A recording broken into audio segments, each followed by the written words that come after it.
What up, what up, what up, what up? It's your boy P. Skip. Welcome to the best half hour of your entire Tuesday. You know what time it is. It's time to get into his course. My squad with me, T-Mac. Hola. Chili Will. Gracias, amigo. Let's do this. So listen, let's get into this. There's so much going on in the sports world. It is officially March, and March Madness is madness. I've been so enjoying just the whole March Madness spiel because I'm a basketball junkie, and between the NBA getting ready for the playoffs and the college doing their thing to see who's going to get picked to go to the big dance, it's been just, I've been a couch potato with a remote with strong thumbs during this week, man. So it's just been absolutely amazing. But let's get into this.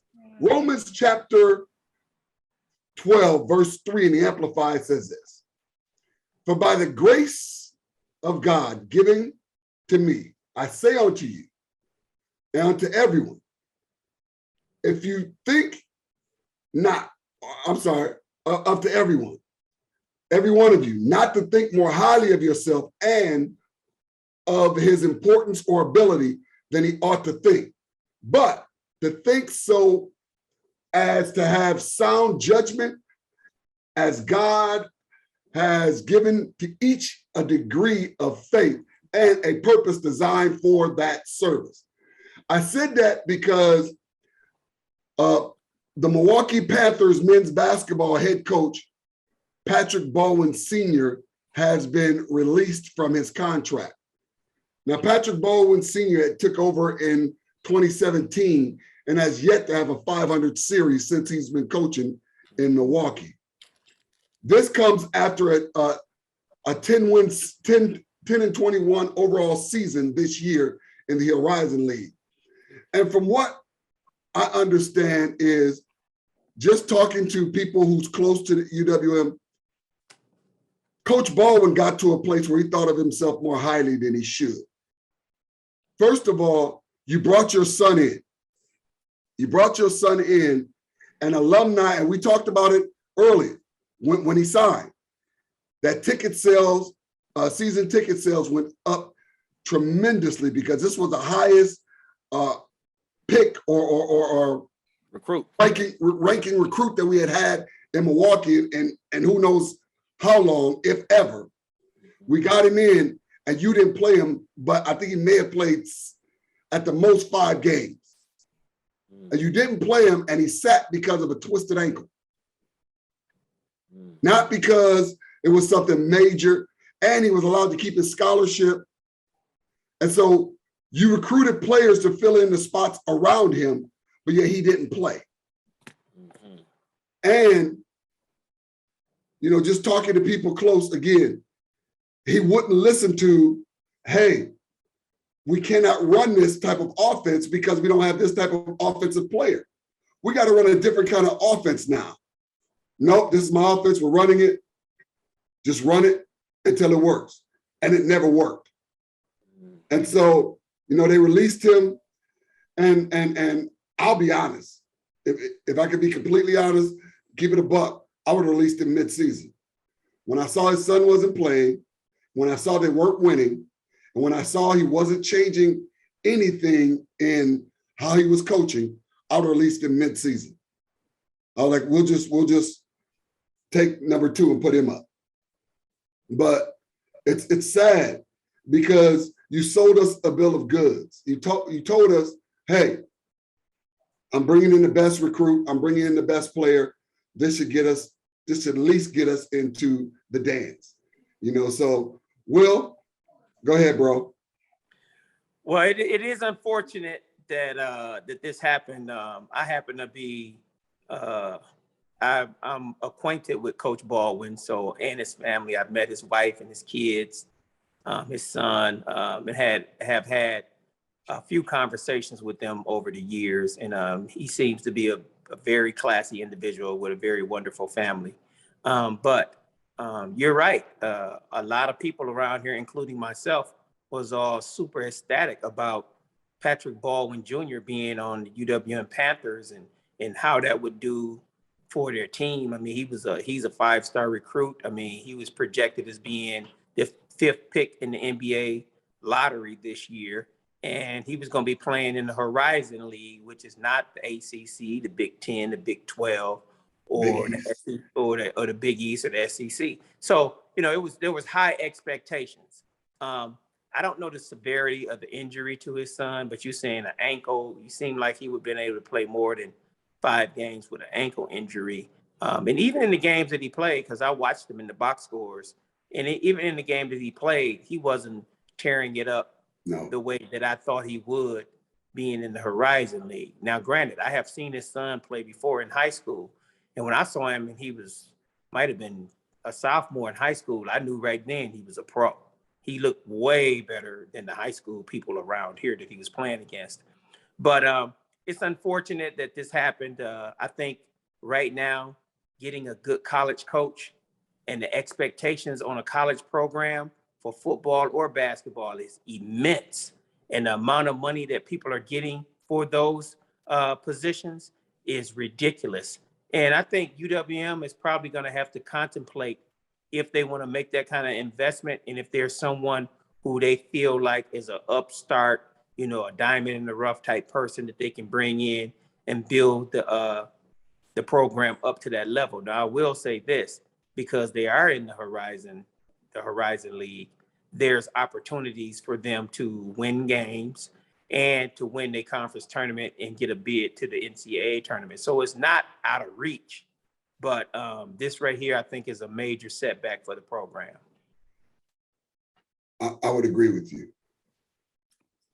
Yeah, it's unfortunate. I mean, he came in with much promise, much ballyhooed. It was interesting to see, it was a brother that was, kind of coaching the squad. And the fact that he had his son, who, from my recollection, was the #1 recruit in his class from like his freshman year.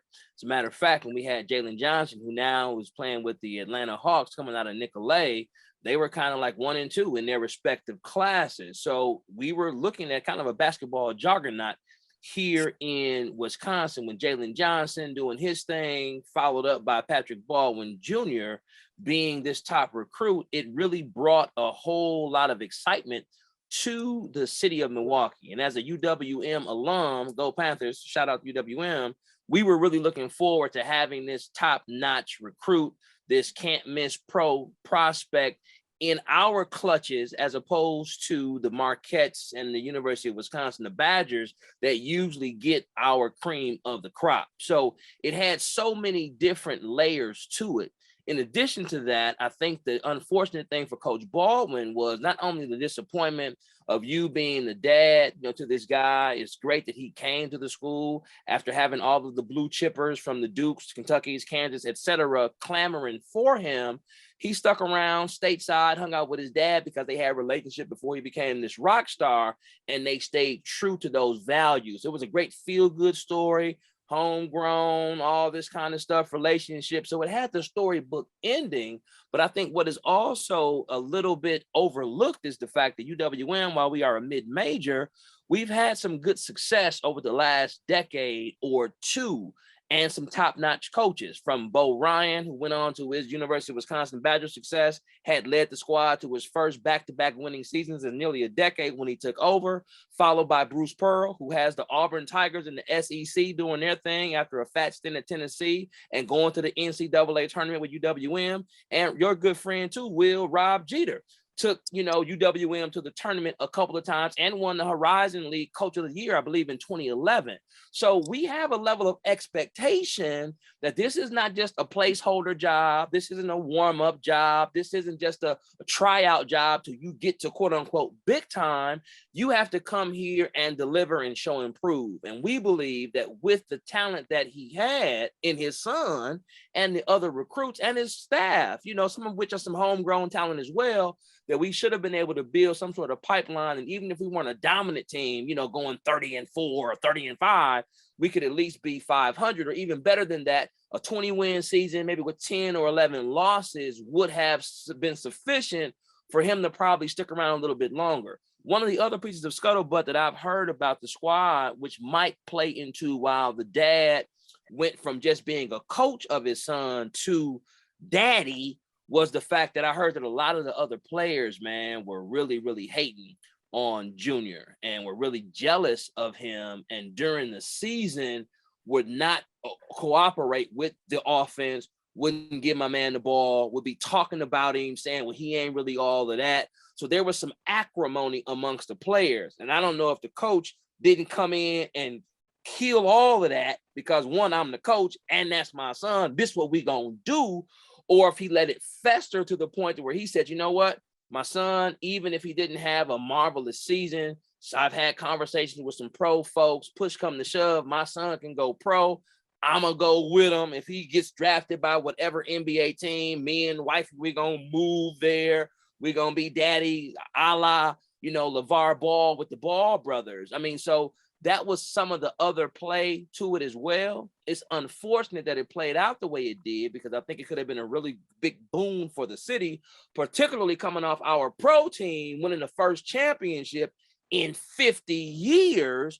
We could have really kept the wave going and it could have been a real trickle down effect scenario that just wasn't apparently meant to be. And now we're, back at square one, looking for who the next leader of the squad can be and how Humpty Dumpty can put the pieces back together again. And if this was the one and done year for Mr. Baldwin, it was unceremonious how he had to depart. But hopefully, we can get some future prospects, even if they aren't that high, we can rebuild the team back to its past glory that we've had in some of the recent past. Yeah, there seems to be two different mindsets a lot of times with these five-star players. Some get coddled and they can't take it, they're soft and they don't make it well in the league. And then you have some that just think they're above the law and don't do well in college because they've been allowed to do whatever they wanted to do in pro, i.e. Amani Bates. Mm-hmm. I don't know if you guys know, but Tim Hardaway said, hey, I'm not Tim Hardaway, Penny Hardaway. Yeah, Anthony. Yeah, Memphis said, hey, you and your daddy can be out of here. And since they've left Memphis has went on like a 12-game winning streak, something like that. Mm-hmm. So since he's gone, they've done better without him. And so we'll see what this turns out to be. But, the one thing I can say is, you just can't go rogue and do what you want to when you sat before a board of people who hired you and said, this is what I'm going to bring to the table. This is what I'm going to do. And this is how things are going to turn out. And then you don't do any of that, So with that being said, listen, over in Romans chapter 13, verses 1 and 2 in the Amplified, it says this: let every person be subject to the governing authorities, for there is no authority except from God, granted by his permission and sanction. And those which exist have been put in place by God. Therefore, whoever resists governmental authorities resists the authority of God. And those who have resisted it will bring judgment, civil penalties on themselves. Now, I said that because two-time U.S. Olympic gold medal winner, Brittany Griner, has been held in Russia for 3 weeks without official government access to her because of her saying she had cannabis oil in her luggage and accused of smuggling significant amounts of narcotic substance, which is a punishable offense of 10 years over there in Russia. Here's the thing for me. I don't know. I understand, first of all, why these women are going over to Russia, going to play overseas, because I think the highest paid players in the WNBA may make $300,000. But then they go overseas and they make $1 million. So they're going over there to make their bread. But you also have to understand, first of all, you knew that this was war times. And you knew it was an issue with America and Russia and Russia going to attack Ukraine. And yet you felt like, but this is what I do. I go over here, I buy my weed. I go over here, I buy my drugs. I put them in my bag, and I come home with them. So you didn't think that nobody was going to check you just because Russia want to flip their nose up at America anyway. You didn't think this was going to be some sort of internet issue. You didn't think this was going to be a global issue between the two countries with you doing that? Or were you more concerned about, well, I just want to get high? And so to me, there has to be an understanding of, first of all, they know who you are, and they already know, they know who you bought the drugs from. They know when you bought the drugs. Russia know all of that when you was there. They allowed you to have them. But what they didn't allow you to do is, okay, now that we ain't got this same America sanctioning us and whatnot, we ain't got the same relationship with America, then you don't get the same breaks. And so now she's in a quandary of, I can get 10 years for doing what I've been doing for the last 5. So, Tim, I'm gonna let you go first on this one. And then Will, I know you want to jump in there big time. Yeah, I mean, I'm just echoing everything that you said. They go over there to do their thing, and you got to respect, the hustle. Go ahead and secure the bag. I think there are a couple of things, that are going on here. Hopefully, the accusations that she's facing are trumped up, and she wasn't as egregious, if you will, as what has been charged. But if that is the case, sometimes you get, kind of suckered into what is called maybe some fool's gold. Will, being a former elected official, as an alderman, he had people that work for him. And sometimes when you are in a position where you are in the proximity of leadership and some power, you might be able to be afforded a few extra amenities, a few look the other ways, a few extra bits of access, but it is upon you not to get the big head and not to lose sight of what is going on. When I worked for elected officials, even though I got love because I did a great job, I knew I was not the elected official. So I couldn't come in there just because I'm getting love, just because I got access, just because I had free reign to do some things that the elected official allowed me to do. I still knew that there were some boundaries that Tim McMurtry could not cross, even if the opportunity was there. So with Brittany, if she was able to kind of do this thing, she was just kind of going with what she normally goes with. I think that there could have been a little bit more attention paid to the fact that, hey, circumstances are now changed now. I might need to adjust my hustle just in case. Similar to you walking past a crib that has a beware of dog sign. Just because you walk past that crib 5, 6, 7, 8 years in a row and the dog never jumped the fence, you better always still know that that sign is there for a reason, and there could be a chance that it can be some drama. So when you're in that particular space, you need to proceed with caution. The other thing, quite frankly, it's been unfortunate for people of color, particularly African Americans or Black people. Everywhere we go, there's a built-in almost caution of, hey, I got to watch myself, because history has dictated that we get treated sometimes differently than the masses. And we can't always go with everybody's doing it. Everybody but y'all, though, because when it comes down to penalty, you might face a harsher penalty than the next man when they have done the exact same thing you was doing, or even worse. So as I was listening to Sirius XM radio a couple of days ago, one of the other former players, or a player that's also over there, said that her agent, as things began to heat up with Ukraine and Russia starting to invade and stuff, she was warned by her agent to get up out of there.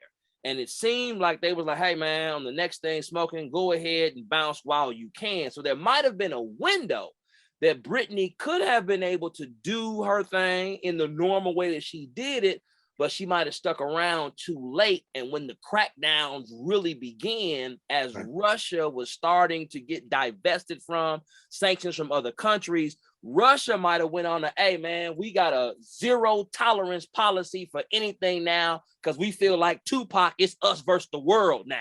So anything that's going on that's kind of janky, we cracking down on it, even if we turn the other cheek or, closed our eyes to it previously. So it sounds like Brittany might be a victim of circumstances. And despite her star status and stature as an American basketball star, international player, obviously has relationships with Russia. She's played there for a couple of years, plays on the team, hadn't heard any other beef or drama about her. So she's been pretty much well behaved or flown under the radar.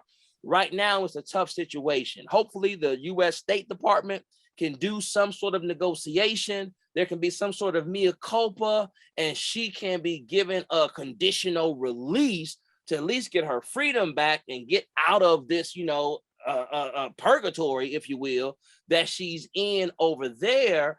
And we want to make sure and ensure that her safety is still being maintained. It would really be a shame that if the, lack of wisdom in a particular instance would have the devastating consequences of a 10-year bid in a foreign prison off some THC, which is even legal in her home country. So even if she should have known better, we've all made mistakes. We've all done some stuff that we didn't have no business doing, but we took that risk. We might not have faced the same penalty and consequence as her. And just for mercy's sake, hopefully she can get this situation resolved without having to face the up to penalty of 10 years that she's looking at square in the face right now. Yeah, it's a very unfortunate situation for our sister over there in Russia. And I feel for her and her family. But like you said, Tim, we've all been in, really tough, tight spots, for different reasons. Some of them, financially, some of them physically, some of them, a lot of different reasons. She's on an island right now. She really doesn't have any allies. The people who are interested in supporting her, she doesn't have access to. And it's got to be very difficult, number one, for somebody like Brittany Griner, who she's been treated special and she's gotten professional and athletic privilege her whole life. And sometimes, the clock runs out on you, and it looked like this is what happened in this particular circumstance. So I just hope this has a happy ending. For me, it's not about basketball anymore. It's about the welfare of this young lady and her family. And, I hope someone can come to their senses and say, okay, we want to make a point and, we want to make an example, but, we don't really need to do this to this young lady and her family.